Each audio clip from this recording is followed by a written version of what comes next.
Yeah. I don't know if anyone's ever heard of this. I'd never heard of this, matey. Jared Taylor. I've heard of Cenk. I don't like Cenk as it is, but Jared Taylor, I'd never heard of him. But I was watching Andrew Wilson where they was ranking right wing debaters. I'd never heard of him, and Andrew Wilson gave him tens across the board, tens for intelligence, tens for debate. This Jared Taylor, he was in the elite with Nick Fuentes and Jordan Peterson, which I always find it. I know that kind of he's right wing by default because he came out against forcing speech to do with the trans issue. But I like Jordan Peterson. He's not really a political person. I don't know why he got put on the right wing. I suppose he is, but if you listen to Jordan Peterson, it's not really political that like that. It's he's like a psychologist. Like he's into Carl Jung. Like you learn about these types of people. Dostoevsky. That's another one of Jordan Peterson's favorite. Yeah. But anyway, Jared Taylor got full marks. So and then this popped up, and I don't like Cenk anyway. I just think he's a bad debater. Like not even whether I disagree with him or not. He tends to play to his crowd rather than actually get into the thing. I think Destiny is a better left wing debater than Cenk. I don't think Cenk is a good. I think he actually makes the left look bad, Cenk. But yeah, Jared Taylor. Let's see what he's got. Let's go. You're about to be in store for a very fun interview. We're going to talk to Jared Taylor. Jared Taylor graduated in 1973 from Yale University with a BA in philosophy. He is a self-avowed expert on race relations. He's the president of New Century Foundation and the author of Paved with Good Intentions, The Failure of Race Relations in Contemporary America. He, from time to time, describes himself as a racialist, which I thought was only a word that Ali G used, and a racial realist. We're about to find out what all of that That's is. funny He's one, also written an Cenk. article on immigration and I heard you as different racialist. ethnicity composition of the U.S. and how it is changing and how it's going to affect the U.S. Jared, welcome to the Young Turks. Yeah, but racialist means I heard Nick Fuentes, although he calls himself racist. But yeah, basically that just that you're aware of race, that's racialist. But you're not racist. You don't judge people or hate people based on it. You just know, you just counter it in. It is actually a factor and it does actually exist. That's basically a racialist. Thank you. I'm glad to be on the program. All right, this should be fun. Now, in 2042, we find out that America is going to become a majority-minority country, meaning that there will be more what we call minorities now as opposed to whites. You are apparently troubled by this. Why is that? Well, imagine the situation reversed. Imagine, for example, that hundreds and thousands of poor whites were pouring across the border into Mexico, insisting on instruction in English rather than Spanish, and celebrating 4th of July rather than Cinco de Mayo, buying up radio stations and newspapers and broadcasting in English rather than Spanish, wanting voting papers written in English rather than Spanish. And imagine that some of them were even muttering darkly about breaking off a chunk of northern Mexico and kicking out all the Mexicans and making it an all-white enclave. Do you think that the Mexicans would consider this a wonderful exercise in diversity and welcome it as cultural enrichment? Well, Jared, I have a couple Fair of points point. to make about that. Those are interesting. We don't have to use Mexico as an example because I can remember hundreds of thousands, millions of poor white people pouring into a country. That country was called America when the Irish and the Italians came in, let alone many other white ethnicities. And at the time, people said, oh, no, this is going to destroy a once great country. But it didn't. It made it stronger. Did that not do anything to convince you that perhaps immigration might not be such a bad idea? It depends largely on where it's from. Oh. People often, oh yes, don't forget. You say that you will tell me, and you're right, that despite great reservations about the Irish and Italians, they integrated just fine. And after about 3 or 4 generations, it doesn't make any difference where you're from in Europe, but in terms of college education, household income, likelihood to marry outside of your original ethnicity, all those groups become indistinguishable. And people will say, okay, that means that the Haitians and the Guatemalans coming in now will be no different. that overlooks one very important thing, and that's what makes people uncomfortable, namely race. There were two racial groups here long before the ethnics showed up at the turn of the 19th and 20th century, American Indians and blacks, who are still not integrated in the way that the European ethnics did. Therefore, it's false to assume that just what happened to the Italians is the same thing that's going to happen to the Guatemalans. All right, so let me try to understand that. You're saying that, yeah, the Irish and the Italians and the Polish and the Germans, they all came in, but they were white, okay? That's so right. we all integrated fine because white people rock. But well, only no. It's because race is one of the most serious fault lines in any society. You will find that attempts to assimilate will generally work if they cross racial lines, so long as language enclaves don't develop to the extent that they do, say, in Quebec in Canada. If you have a very substantial language enclave, you do not get assimilation across language lines. Race is a very, very difficult thing wherever you look, anywhere in the world. all right, so let me try to understand that. In America, we have been assimilating different races for centuries now, including blacks, Latinos, Asians, etc. Are you saying America failed? I thought... I mean, that's really not a good that's really not a good thing to pull up in this situation where you're saying that you've had blacks and Mexicans. It's like, I mean, not for nothing, but look at Chicago, and that really wasn't a great pull up, Cenk. For a shining success, a light onto the world. Why is it that there's no school in America that passes what's called the lunchroom litmus test? In other words, it's all very well to have people who are Hispanics, Asians, whites, blacks go to the same school, but they sort themselves out into very clearly racially demarcated groups as soon as they get the chance. We are required to be racially integrated in terms of the workplace, in terms of our schools, but when Americans are left to their own devices, for example, if they go to church, in the United States today, more than 95% of church congregations are at least 80% one race. That's because in their own decisions, when they're left to their own devices, people do not want diversity. People are far more comfortable with people exactly like themselves. All right, Jared, let me explain a couple of ways that you're wrong. Number one, well, first of all, explain how my facts are wrong. I'm going to tell you. You just said... He's not saying nothing. I don't know whether Americans would have seen it or not because it was a British TV show. But Muhammad Ali basically said the same thing. He's basically said the same thing years ago as what this guy said there. That basically birds of a feather flock together. And that it just is. And that we can't integrate. Basically what Muhammad Ali was saying was that black people can't integrate until they sort themselves out. And vice versa. That, like, yeah. So it kind of seems scary because it's coming from an old white guy, but Muhammad Ali said the same thing.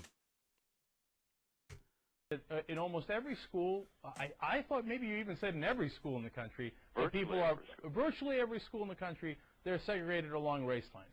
That has not been my experience at all. I understand that some are, okay? I'm being a racial realist there, if you will, right? But I've gone to many schools, including my own, where that was not the case. I went to a school in New Jersey where we had Asians, Indians, Koreans, Jewish, white, black, everybody sat in the same lunch table. And you know what? Here at the Young Turks, we have a Latino, we have an Armenian, we have a Turk, we have a white guy, we have a Jew, we have a black, and we all work together. It's crazy. Let me ask you this, Jared. Hold on. Let me finish the question. Okay. To be fair, you did reel them off like that was a shopping list. We've got one of these. We got a black. If that was a right-wing person, that when we got a black, it would be, oh, everyone shut down the world. But Cenk gets away with it because... All right, let me get back to this. So let me get to the question, okay? Now, whether we mix, as we do here at the Young Turks or in my high school, or whether we don't mix in some of the examples you point out, either way, this diversity has only strengthened America. The results, as they would say, the proof is in the pudding. America's been the #1 superpower, and is still the #1 superpower. So how, you guys always talk about this disintegration of society because the races don't mix. First of all, they do mix. Second of all, even if they didn't, we still win because we have that diversity. Tell me, at what point in America's history was it the most dominant power? At what point in America's history did it have the Yeah, world's largest proportion of industrial? I was thinking that's not, again, Cenk, that's not a good thing to pull up, because you can say that America built its power when you said yourself, when the immigrants that was coming over was white people.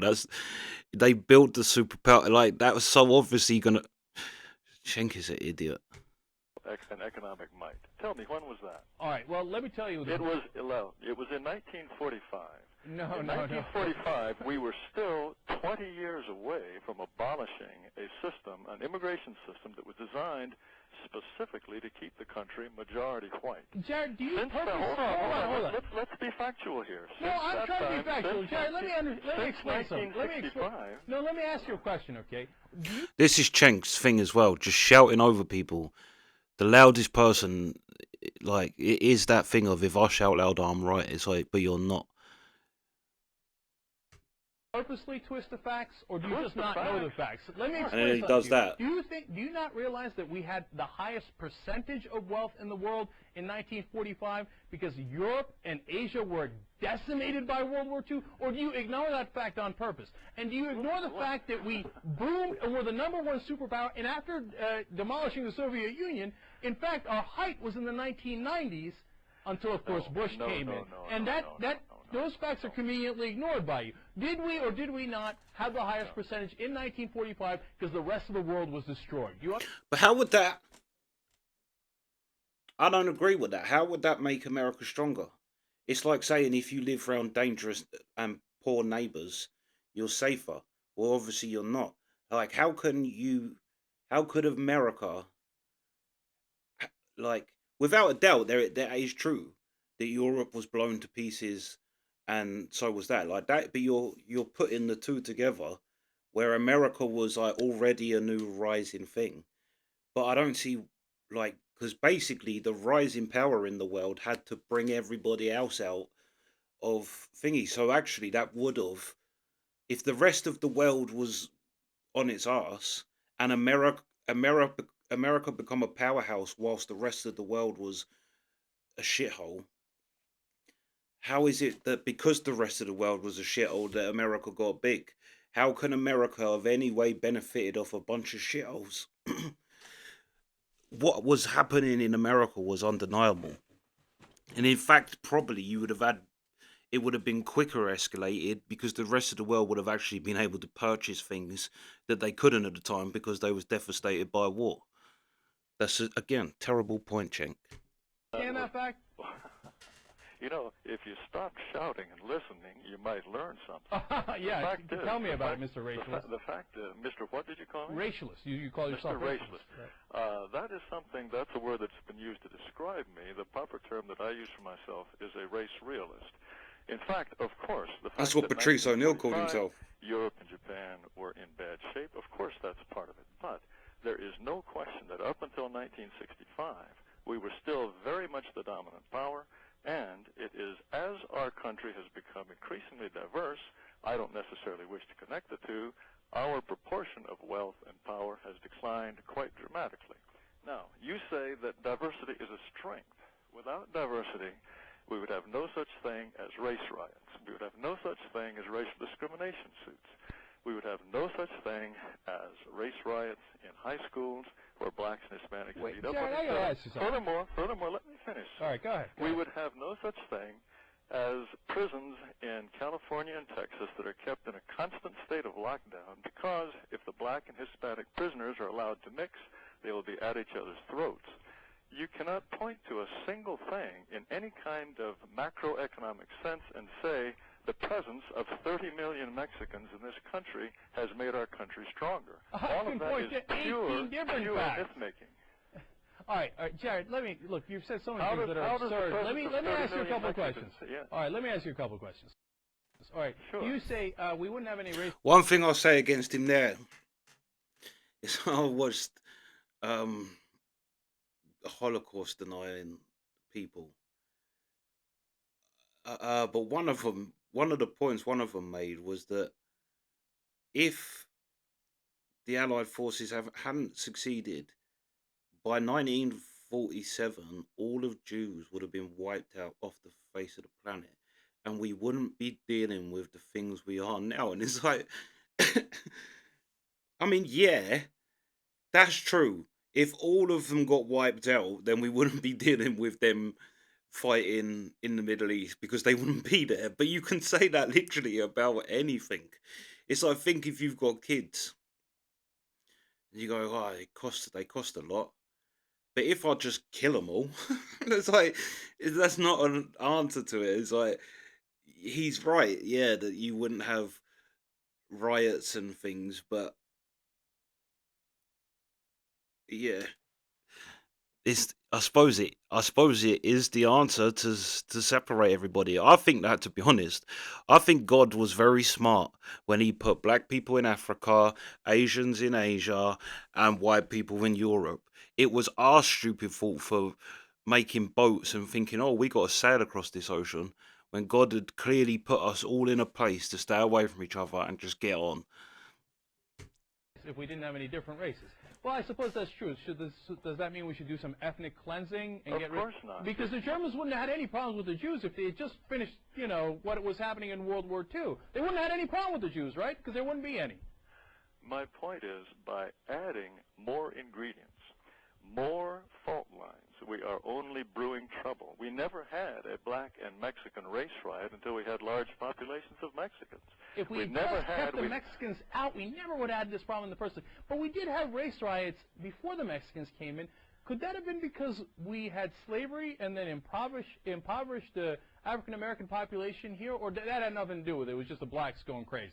You have race riots in Britain, you have race riots in Canada. The history of blacks in those countries is radically different from the history of blacks in the United States, and you still have precisely the same problems of any kind of multiracial society, namely conflict and tension. It's part of human nature. If you look around the world. He's 100% right. Not with Africans or anybody who come here. Actually, illegal immigrant, or not illegal immigrant, but immigrants are some of the most patriotic people you'll get. They appreciate where they are. Is yeah, black people that are born here. They think they have the same history as what slaves did in America, in everywhere in the West, and it's just not true. It's like not true. Like there's no, like, black people aren't, like, in America you can argue the fact that oh, we're here and it's not our choice, fair dues, but people have that same argument here, and it was their, or not their choice, but their grandparents, great grandparents, like the whole mass immigration from Africa and places like this is a very recent thing. And people go, no, it's not. They've all, it is, and they're only like 4% of the population now, like in our country, black English people. There's not a great deal, and it's like you can tell as well because you don't even start getting famous black UK criminals till the 80s.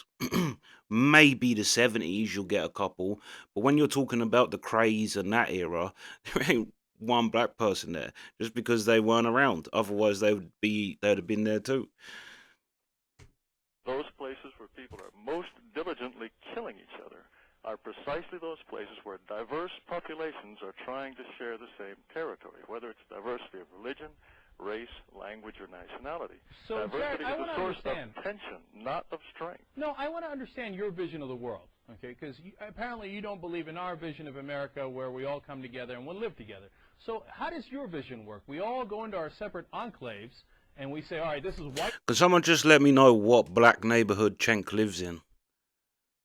We all come together and we live together. Just, he might, I don't know.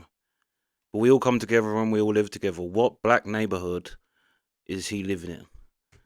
America, and presumably we either kick people out or I don't know what we do with them, but they all go into their separate countries and they don't let anybody else into their countries and nobody ever mixes and then everything is rock and roll. Is that the vision? I have only recommended two policies to the United States. One is to stop immigration. We don't need no more people. We already have 300 million people in this country. When's the last time you were driving down the road and you said to yourself, gosh, There are just not enough cars on the highway. I wish there were more. When I drove across the country in I Kansas, bet you in wish Pennsylvania, more, you wish to see more and more cars. Texas, I'm sure. I mean, Well, you're the only one in America who feels that way. Believe me. We have 300 million people. The Census Bureau is telling us if current immigration continues, by the year 2050, we'll have 450 million people. Another 150 million people. We're trying to talk seriously about energy independence, for example. We're trying to talk seriously about environmental protection. How is that going to be helped by another 150 million people? So for a host of reasons, I would stop immigration right where it is. The other thing that I would say, the only other policy advocate I would be, is to eliminate all anti-discrimination laws. I believe in complete freedom of association, and if you wish to associate only with the red-headed duck hunters, that should be your right. If you're a private employer, you should have the employee people that suit you the best. So let me understand that, Jared. If Greyhound Bus says, hey, listen, we wish to have black people sit on the back of the bus, that's A-okay? No. If you are a monopoly supplier, you have no right to discriminate. If you are the monopoly electric company, no, you don't have the right to say, well, we're going to sell electricity only to right-handed people.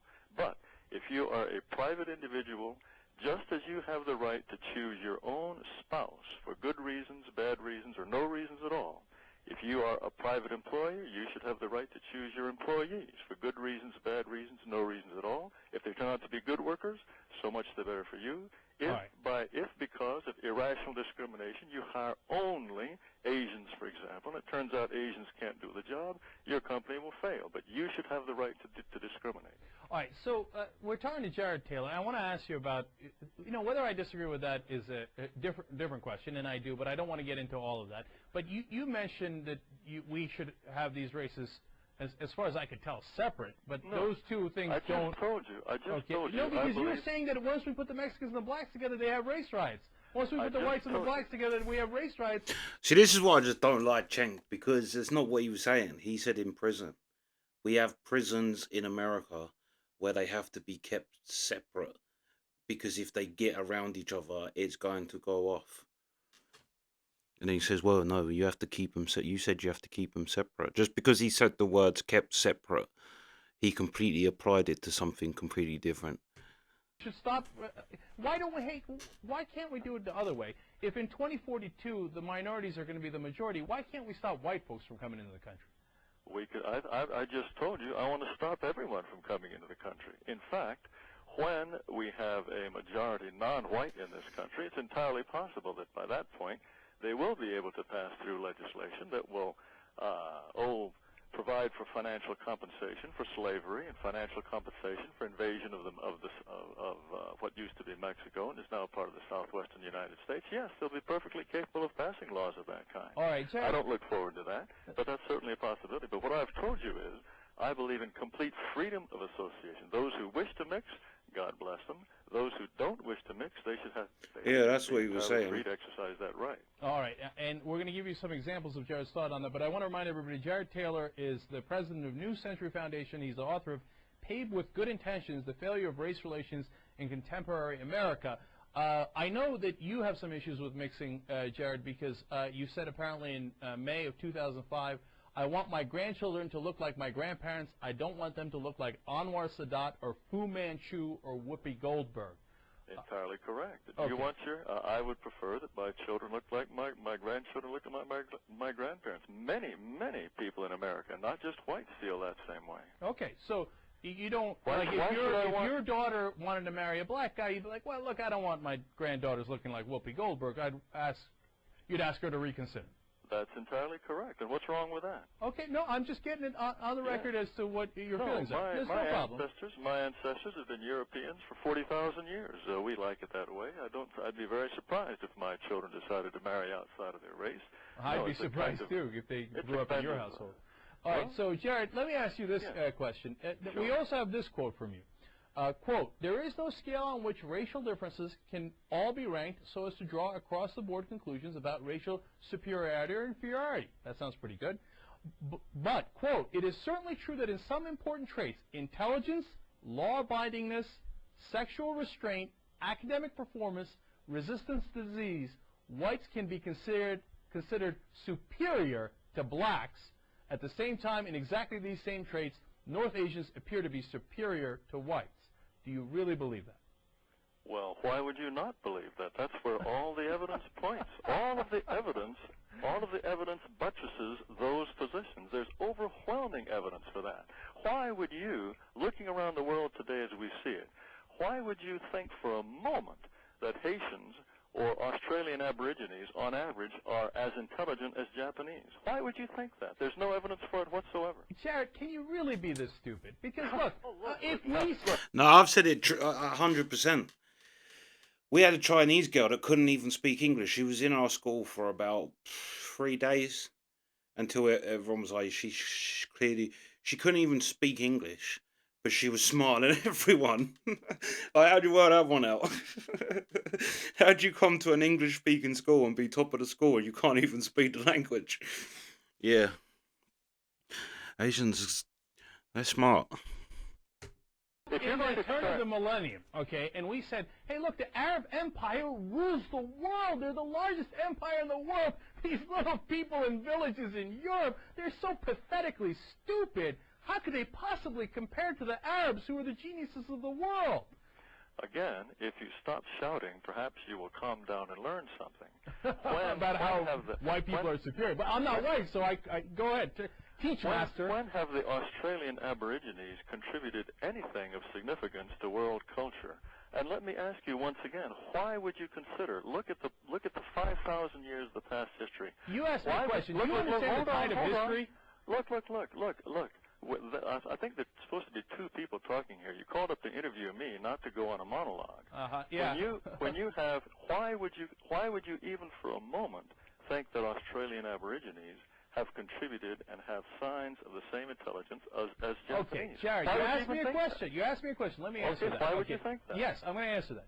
Because I have studied history, and I have seen the Egyptian Empire rise and then fall. Roman Empire rise, fall. Greek Empire, Persian Empire, Arab Empire, Chinese empires, American Empire, European empires. I have seen all the different races with great empires. What about African? All right, you said Egypt, but that ain't African. It's North. Is it North African? It's not Sub-Saharan. It's not what people think of when they think of Egypt's Arabs. Rise and fall. And if you stopped at any point and said, hey, you know what? It looks like the Egyptians are the greatest people on earth. And these Aborigines in America or in France or in England, oh, by God, they are pathetic and they've accomplished nothing in history at all. Well, then, yes, you would be right at that point in time. But you see how history changes and different empires rise and fall at different times? And then just looking at today and saying, well, the Australian Aborigines haven't done anything, so they must be stupid, is in fact the really stupid thing to do. Tell me about the Australian Aborigine Empire. Yeah, you didn't say that. You know, you're an idiot.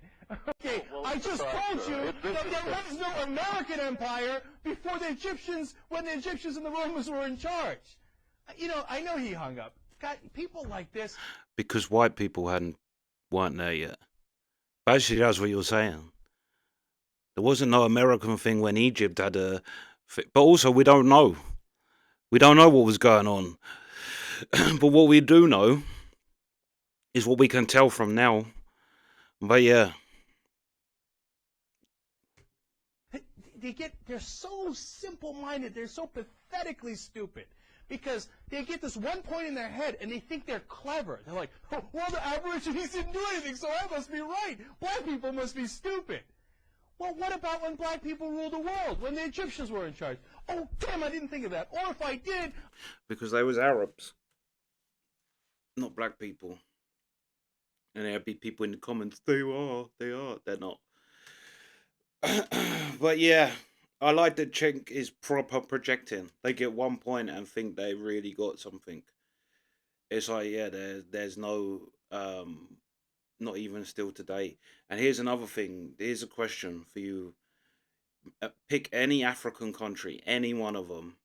Ethiopia. People like to big up Ethiopia, even though Ethiopia is what people say, I'm hungry as an Ethiopian, because they're all starving. But for some reason, people say Ethiopia's great. Scoop up all the people. Let's take the UK. Let's take England. Scoop all the Ethiopians up, scoop all the English people up, put them in each other's countries. Do you think England's going to run like it was? And do you think that's going to be the same over there? No, it ain't. Because, yeah, all right, there is an infrastructure here. But the infrastructures is kind of what Jordan Peterson says. It's almost the infrastructures in societies aren't something you can touch and grab. So yeah, yeah, I think although like I say I disagree, there is an element of truth to what Cheng's saying with the Arab world was once the shit. Now Europe's the shit. But also there's also most of them great big things he empires he named were white people. Rome, Greek, Britain, like that's the biggest one. Genghis Khan, but they're like basically Asian. The biggest two biggest empires ever was Britain and Genghis Khan's. But yeah, yeah, Cenk didn't come out looking good, and I think towards the end he was just projecting. These people have one point and think it's great. You think that the point of saying that every empire has come and fell is such a like slam dunk thing, and he's like it will happen. Like at some point the West will fall. Um, it does happen, but then it's yeah.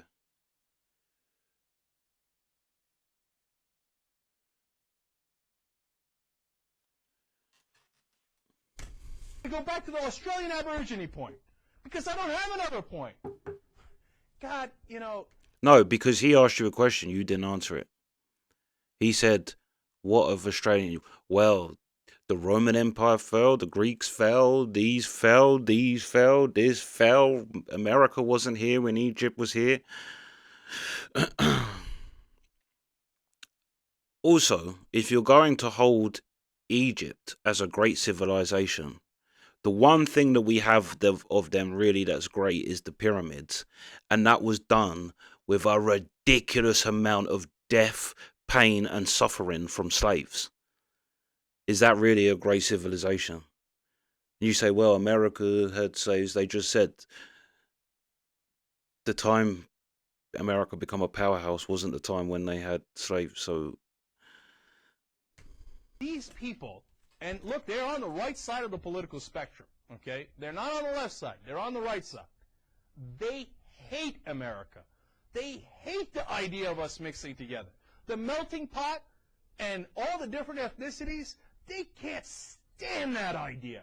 They despise what we stand for. here's what I I mean. don't mean what we stand for in terms of the... He doesn't say anything.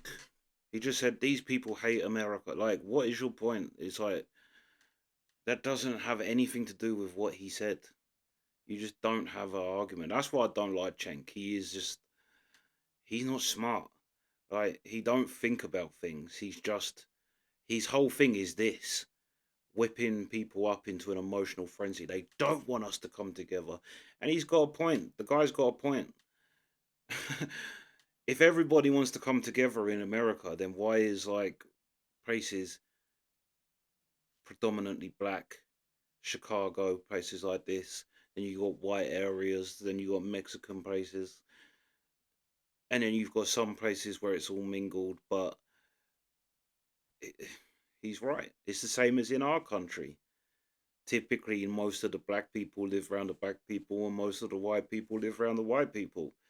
It's a. I also saw as well. I think it was Carl Jung I was listening to. It's something that the modern world doesn't want to admit that we have such a base instinct to be tribal, and the fact of again, Carl Jungian theory of that. If you ignore the dark side of yourself, then it's gonna come out in ways you don't want it to. And we just as humans don't want to admit in the West that we are tribal people, that we like our own. We don't want to admit it. And like I say, you attack this guy, but then I bet you Cenk will say Muhammad Ali was a great role model and everything. But Muhammad Ali said exactly the same thing. And you can also argue, Cenk, that the right wing and the left wing, if you want to get into the right wing and the left wing, it was the left wing that made black people dependent on the government in America. It was the left wing that had slaves. It was the left wing that brought in Jim Crow. It was the left wing that forced black fathers out of the home to the point where most black kids are brought up with a single parent household. That was all left wing things. So you sit here and say right doesn't care about black people. It's like you pretend to care whilst dissecting.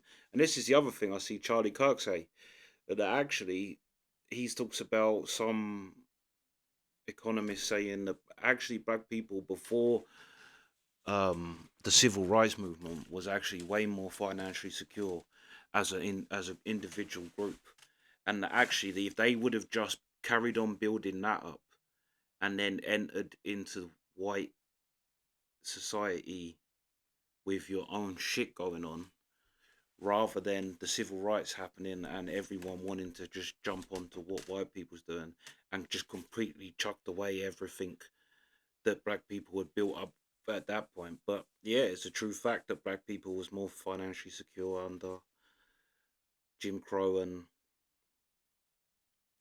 because yeah, they weren't allowed. It's like that's the crazy thing. You have black celebrities and even just white celebrities. People saying support. I support black businesses. I go and buy from black businesses. It's like the civil rights movement and the end of Jim Crow actually stopped black people from using black businesses, because when they had Jim Crow in there, they had no choice but to use black businesses. They had no choice but to go to black schools. They had no choice but to go to black colleges. They had no choice. So it's funny, yeah. But yeah, that's the reaction. Sweet.